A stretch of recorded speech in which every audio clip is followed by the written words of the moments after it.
Unos peripleros, estamos con otro vídeo de geometría analítica, sobre todo dedicado a alumnos de cuarto de la ESO y primero de bachillerato, ya que en segundo pues se convierte en geometría en el espacio y bueno, se empieza un poquito a ser más dificultoso todo.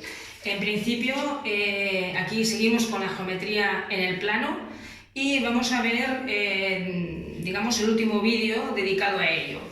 Por lo tanto, este va a estar dedicado a las posiciones relativas de dos rectas en el plano, ¿vale? Bien, aquí os he hecho un pequeñito esquema para poderlo comprobar lo más fácil posible y tendremos, en principio, analizando en forma general las dos rectas, ¿vale? Que ya hemos visto en anteriores vídeos cómo podríamos obtener dicha recta, o bien en forma explícita. Bien, vamos a considerar siempre dos rectas y vamos a ver qué es lo que ocurre con estas rectas. Vamos a ver si son coincidentes, si son paralelas o bien secantes, ¿vale? Que es que se cruzan en un punto. Bien, si yo tengo las rectas en forma general, como podéis ver aquí, para ver si son coincidentes serán siempre y cuando a partido a b', es decir, los coeficientes que acompañan a la x, tiene que ser igual a b partido b' igual a c partido c'. Si lo tenemos o lo vemos mediante su forma explícita, veremos que para que sean coincidentes tendrá que coincidir la pendiente y la ordenada en el origen, es decir, que tendrá que ser el mismo valor. Obviamente, ¿cuál sería su dibujo? Pues las dos rectas es como si una estuviera encima de la otra, es decir, coincide totalmente. Es decir, los puntos de R son de S y los puntos de S también pertenecen a la recta R. Para que sean paralelas, si nos fijamos en la forma general, veremos que A partido A' tiene que ser igual a B partido B', pero diferente de C partido C'. Si miramos en su forma explícita, veremos que las pendientes son iguales, pero la ordenada en el origen va a ser diferente. Su dibujo sería tal cual como este, es decir, R paralela a S. Todos los puntos de R y todos los puntos de S, ninguno de ellos pertenece ni los puntos de S a R ni los puntos de R a S, ¿vale? Bien, secantes. Serán secantes siempre y cuando, si miramos en forma general, A partido A' será diferente de B partido B'. Y si miramos en su forma explícita, comparando las pendientes, veremos que las pendientes, ¿vale? Van a ser también diferentes. Perdón. Van a ser diferentes las pendientes. Con lo cual, aquí tendremos un punto en común. Bien, vamos a ver la distancia de un punto a una recta, la distancia entre dos rectas y los ángulos entre dos rectas.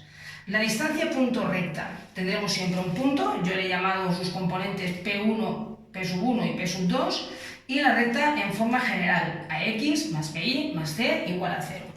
Pues para ver la distancia que puede haber entre ese punto y esa recta, es decir, imaginamos que tenemos un punto aquí y la recta aquí, para ver la distancia entre ellos utilizaremos esta formulita. Tendremos el módulo, ¿vale?, de A por P1, es decir, componente X por la componente X del punto, más B, que sería la componente Y de la recta, por el punto 2, que equivale a la componente Y del punto, más C.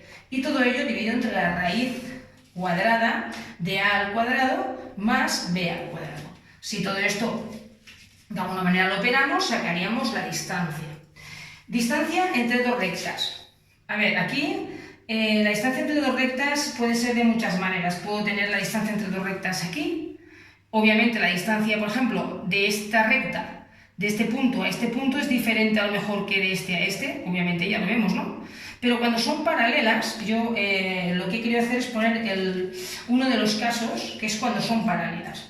Entonces, cuando son paralelas, vemos que A y B, que ya lo hemos estudiado aquí en el paralelismo, son iguales o proporcionales, pero C y C' son diferentes. Por tanto, basándonos en ello, la fórmula de la distancia de la recta, de las dos rectas siendo paralelas, sería el módulo de C' menos C dividido la raíz cuadrada de A al cuadrado más B al cuadrado. Insisto, solo cuando son paralelas. Y por último tendríamos el ángulo que forman dos rectas, es decir, imaginamos que tenemos estas dos rectas y queremos saber los ángulos que pueden formar. Pues para hallar el ángulo que forman las rectas tendremos que el coseno de alfa será igual al módulo de a por a' más b por b', dividido la raíz cuadrada de a al cuadrado más b al cuadrado correspondiente a una recta por la raíz cuadrada de a' al cuadrado más b' al cuadrado correspondiente a la segunda recta. Y bueno, eso es todo en cuanto a las posiciones relativas de dos rectas en el plano. Espero que os haya gustado, le dais un like si os ha gustado y nada, os suscribís y si tenéis algún comentario que decirme, pues bueno, me lo comentáis o algún ejercicio difícil e intentaremos resolverlo. Venga, chao.